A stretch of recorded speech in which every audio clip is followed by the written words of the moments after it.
कबो कबो सोचिले एगो मर्द लोग से घर ना संभालल जाला। ये औरत लोग दू दू गो घर कैसे संभाल लेली लो, नैयर के सुख दुख कैसे सह लेली लो। दोनों घर में आधा आधा बटल औरत खुद के कैसे संभाल लेली लो बिना हार मान ले। औरत के समझल उनकरा जिंदगी जैसन बड़ा कठिन होला है भाई।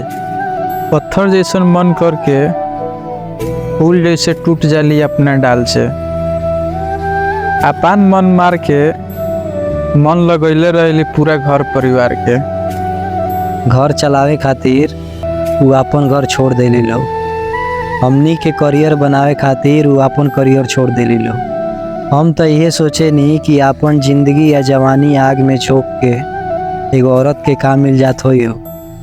दूसरा के घर के दूगो रोटी खातिर इतना मन कैसे मजबूत होत हो। जे दुनिया बनावेला दुनिया चलाहूँ का जाने लाए मर्द औरत के ना पूजे चहलस, यही से आज भगवान के पूजत।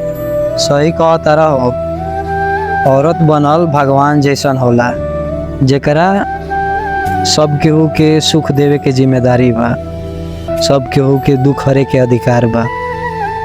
सही में औरत बनल इतना आसान बात ना होला है भाई।